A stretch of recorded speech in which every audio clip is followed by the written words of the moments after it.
again, everybody. Welcome back to this week's episode of the MLSecOps Podcast. This is actually a continuation of last week's episode.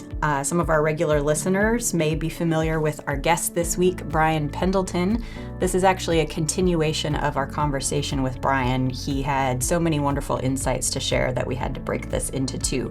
So last week, go check out that episode if you haven't already. We talked about themes related to adopting AI within your business and security considerations to take there.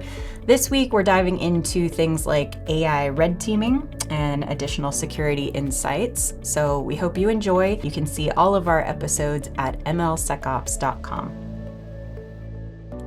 Let's talk about something that we prepped for that I am super excited to get your take on. AI red teaming, or I will reframe it. I will rephrase that as red teaming for AI, because I want to be clear. Something else that we try to help people understand through the course of this show is that there are a lot of terms that are still being defined and used interchangeably, and there's a difference between maybe what some folks refer to as AI security versus security for AI. So you've got kind of this dual use in the industry where a lot of folks are now using AI, Gen AI, LLMs for red teaming purposes in more traditional cybersecurity, and that's very cool. Not what we're really talking about in this particular use case. Yep. I'm more interested in like, how would you want to see the cybersecurity field, Brian, adapt current playbooks for things like penetration testing and threat modeling, specifically for AI systems? Can I actually? You may wax poetic. The AI red teaming. This is. Yeah. Well, what I actually want to do, I will talk about it, but I want to take just a minute and say one of the things that has become very popular is this term AI red teaming. And a lot of companies go, oh, I've red teamed my model, so you're safe. And what we don't talk about is blue team, right? Yeah. And it's because, again, a lot of these smaller companies don't seem to have good security practices, or they say my security, the way I'm going to secure the system is through AI red teaming. But red teaming is one small part of a whole security plan. Okay. Right. And so what I would really like to hear in cybersecurity is more talk about how are we blue teaming? What the day that somebody says let's have a model, where's the security team being brought in, and how are they impacting the design of the model from day one, right? Because I don't necessarily think that's always happening with the bigger companies, absolutely, but even with them, I would say maybe not as much as I would like to see. Yeah. So should we be calling this effort like purple teaming instead? Like, do you need both at the same time, or parts of the process that are close together? How do you think about that? Okay, so here's where I start going. Everybody needs to stop with blue team, red team, purple, green, white, all this. And it's just a way to make a separate team. And when I go back to security is a team sport. Yeah. We don't need blue, red, blah, blah, blah. And I think about it from when I was in the military, just in the infantry. We didn't just attack. Sometimes we had to know how to dig foxholes and stuff. And everyone says it's way too basic. And I'm like, no, if I want to be a good attacker, I need to know how to create a defense as well.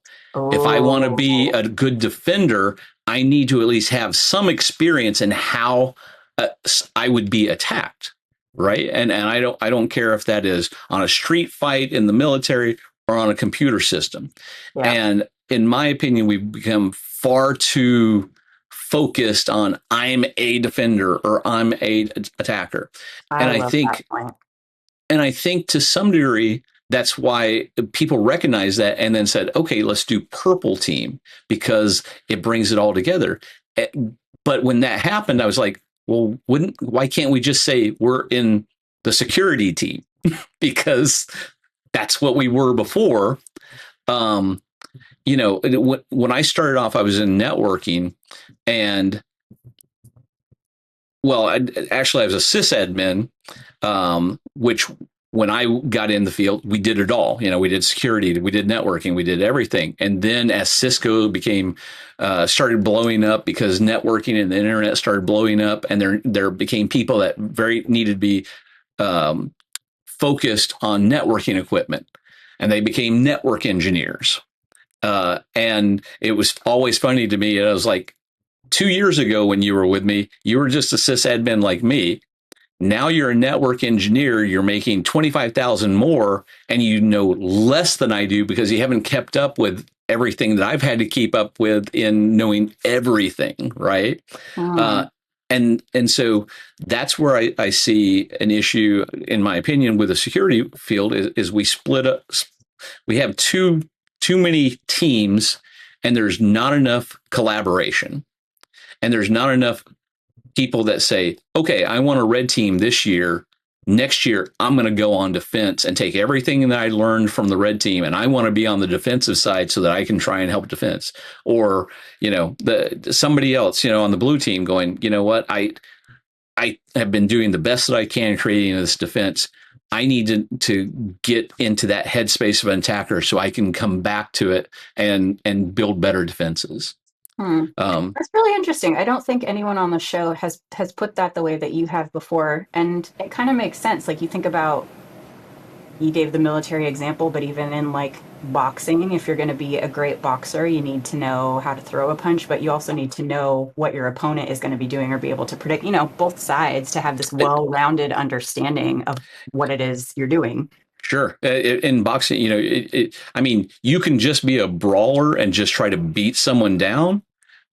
But while you're swinging your arms, if someone gets right in and punches you right in the face while your arms are out and you drop like a sack, well, great. You were all offense, but you didn't get to them quick enough, so you lost, right? Yeah.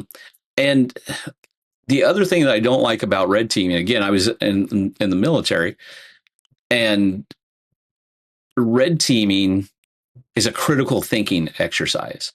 It's not attackers and defenders. So it's meant to say, here's my plan, and here's everything that I've thought about it. Now, you think about it and tell me where I've made mistakes. And the funniest thing is, yes, we can do penetration tests and stuff, but if you are well versed in networks, let's just talk about a network. If you're well versed in networks and someone shows you their defensive plan, we can do a full pen test. But someone who's experienced can also just take a look at that plan and probably very easily go, did you think about this, this, and this? Because I don't see it in your plan. And maybe you did, and because of expense or whatever stuff, you purposely left it out, but I don't see that. And to me, that's really what a red team is. Somebody saying, did you think about this? Or did you think about someone using your product in this way? Or, why did you even want to make this product? Did you think about a completely different product?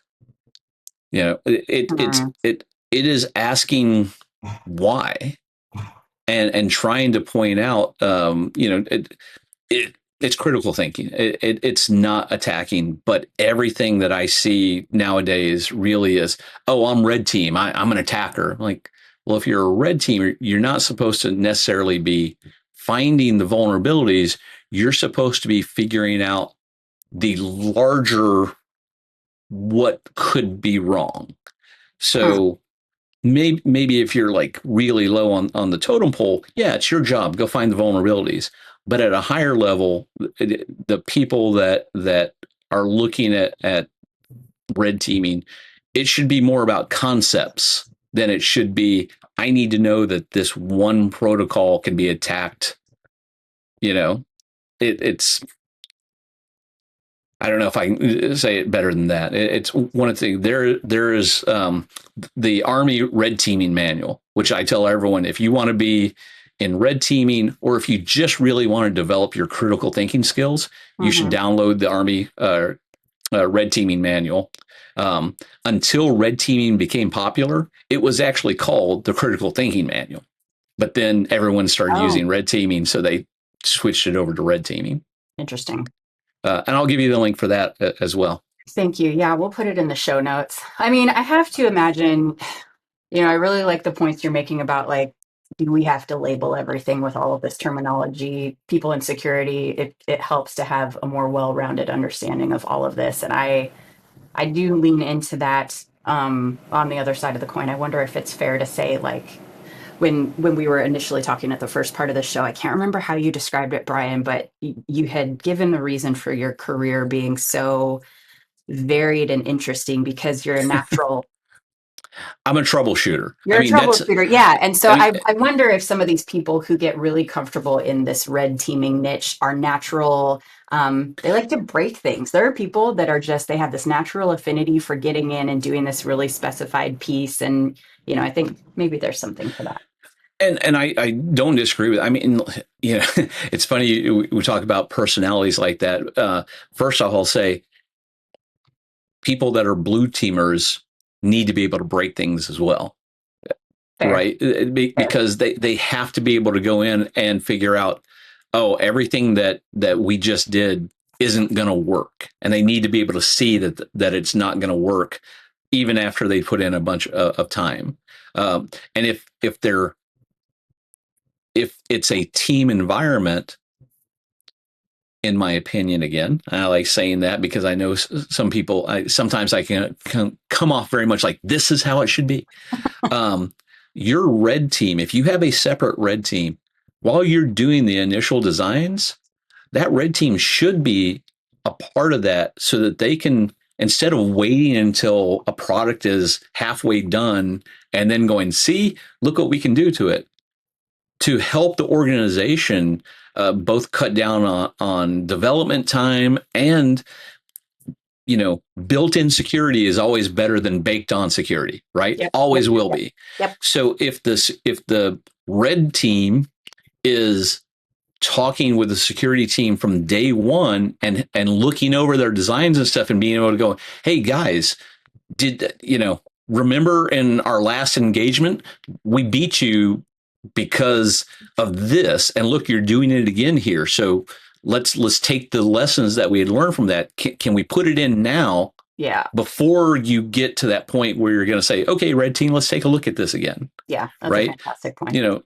And that's how they both learn from each other is while you're actually building the product, not afterwards where you're nominally saying, hey, okay, let's attack and defend.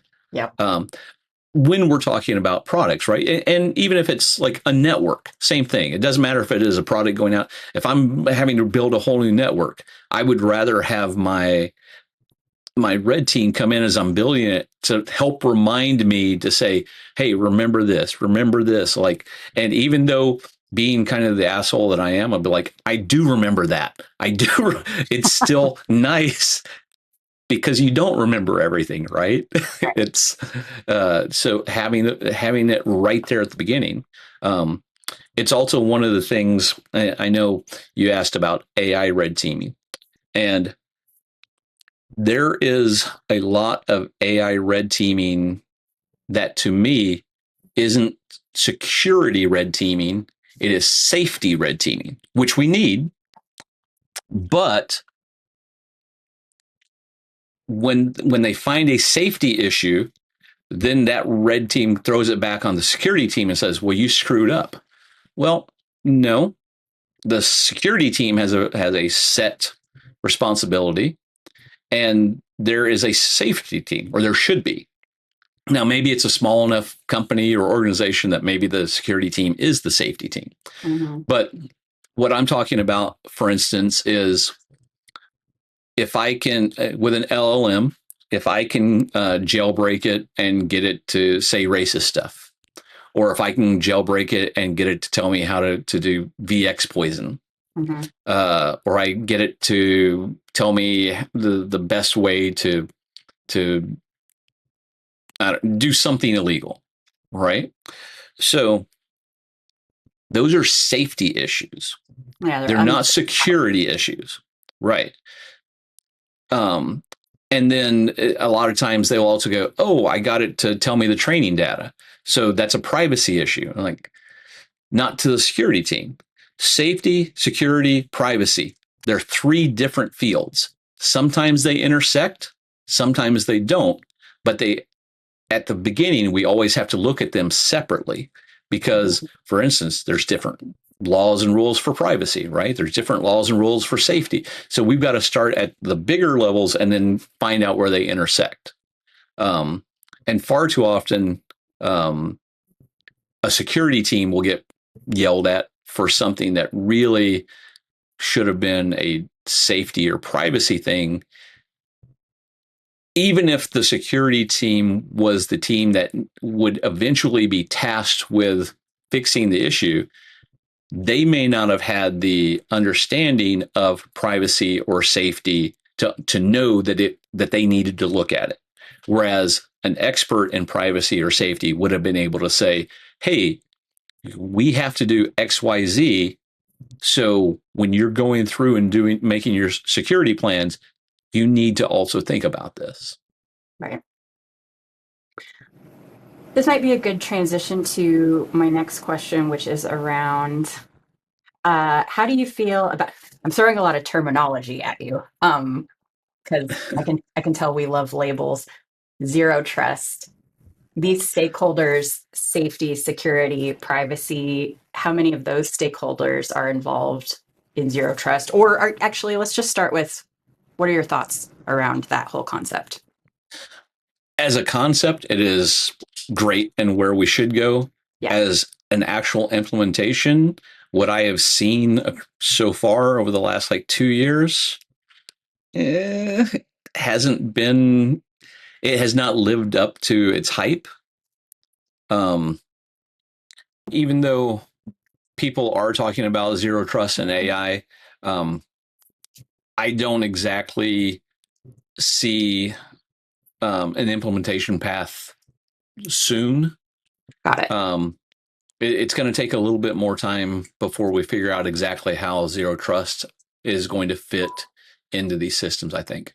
For security professionals in the field now, Brian, who want to get in on the AI game, school themselves on AI-driven threats, can you provide any recommendations for either upskilling, like where you would start, or maybe even how you got started in your research, or even Sure. People resources that you've used as learning tools?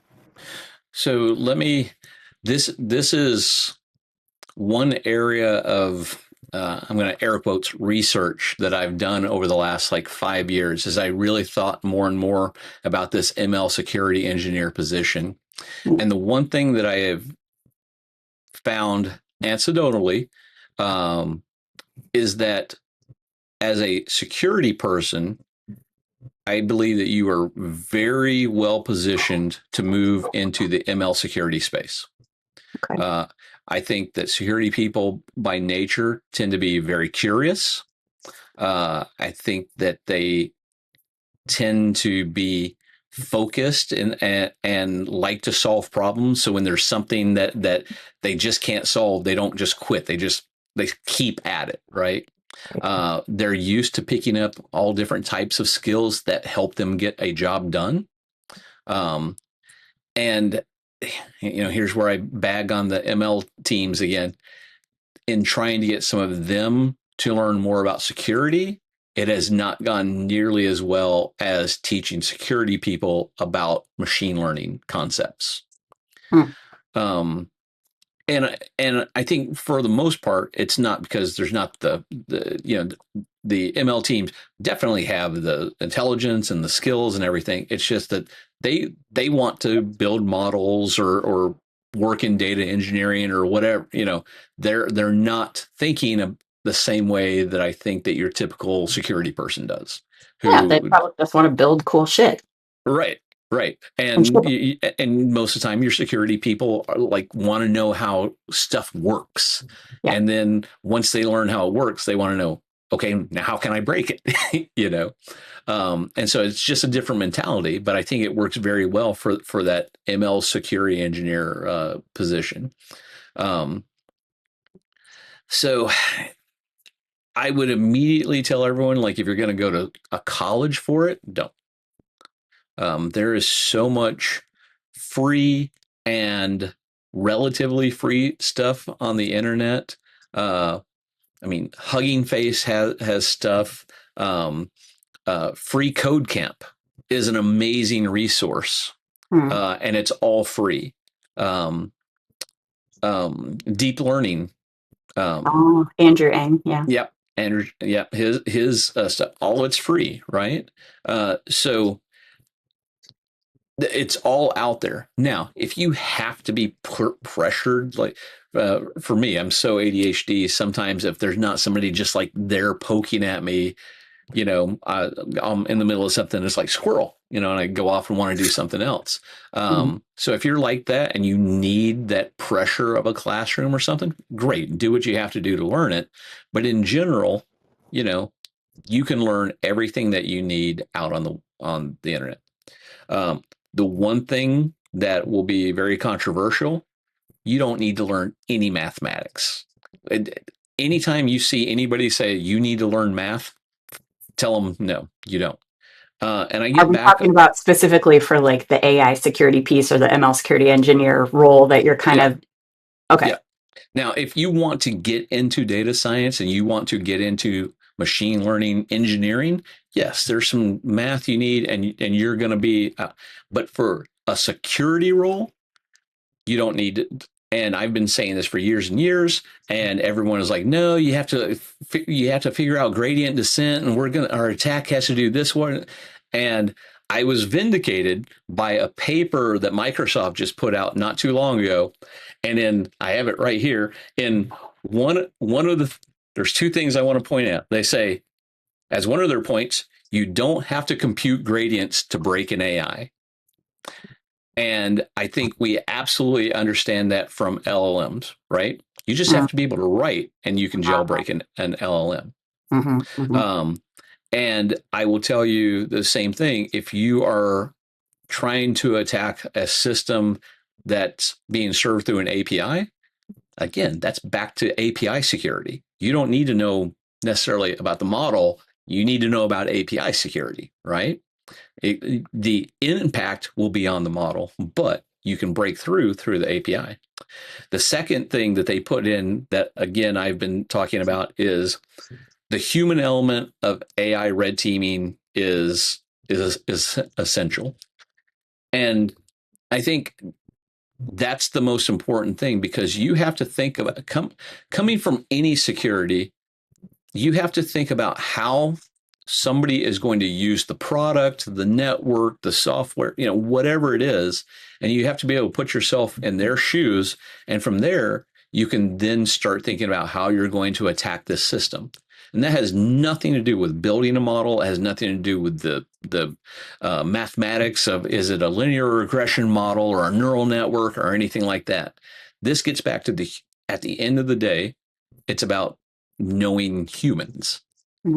And just the same way that we look at security and we think about like insider threats, and we know that for some reason, like an insider threat, part of it is people are just going to lose their laptops, and we still consider that a threat, right? It is. So you may think about, oh, I'm going to create, for my company, I'm going to create a laptop that's chained to their arm or something, and that's how I'm going to get around it. Well, you've had to think about it from the company's perspective of risk, the people that and stuff. It doesn't have anything to do with math or anything like that. Now, if you really want to understand machine learning, then maybe you're looking at maybe making that transition into machine learning. There's a lot that's going to have to go into it. I would still say that you can learn a lot of it online. But for the most part, if you've already got a good foundation in security, all you need to do it really is the basics. And then that's your start. And then once you're doing it, you're going to figure out where you want to go in and what you want to specialize in or what you're interested in within AI security. Because even though it is a newer field, it's already starting to get different, different little groups within it, right? Yeah. Maybe I want to be focused just on LLMs. Maybe I am really interested in trying to break a model. And Yeah. so, and at that point, if you are actually trying to break a model, well, first off, you have to remember there's a whole system that you have to get to before you get to the model. But if you've gone through and learned all the other things to get you to the model, great. Now you probably do need to know something about math if you are actually working, on the model itself. If your thing is making sure that you are either able to detect or to poison data sets, great. You can learn what you need to do that. But again, it's all out there. And I would tell everyone, like a good initial place to start, dreadnode.io. They have what's called the Crucible. And if you really just want to get into AI security and ML security and you don't know where to start with their beginners challengers. And they walk you through to where as long as you know some concepts about security and some concepts about ML, just very basic, you can start working through from their beginner to their intermediate to their advanced. And I can guarantee you, if you can get to the advanced, you've got a great handle, and you should be able to go tell your team, hey, if we're going to attack an AI, I can do this. Yeah. Hugging Face has great just training on how to start working with models, and because they have that model repository, it can give you a chance to start looking at, okay, how can I attack this model? How could I use this model? And then from how I'm using it, start thinking about, okay, then what attacks come from this person using a model this way?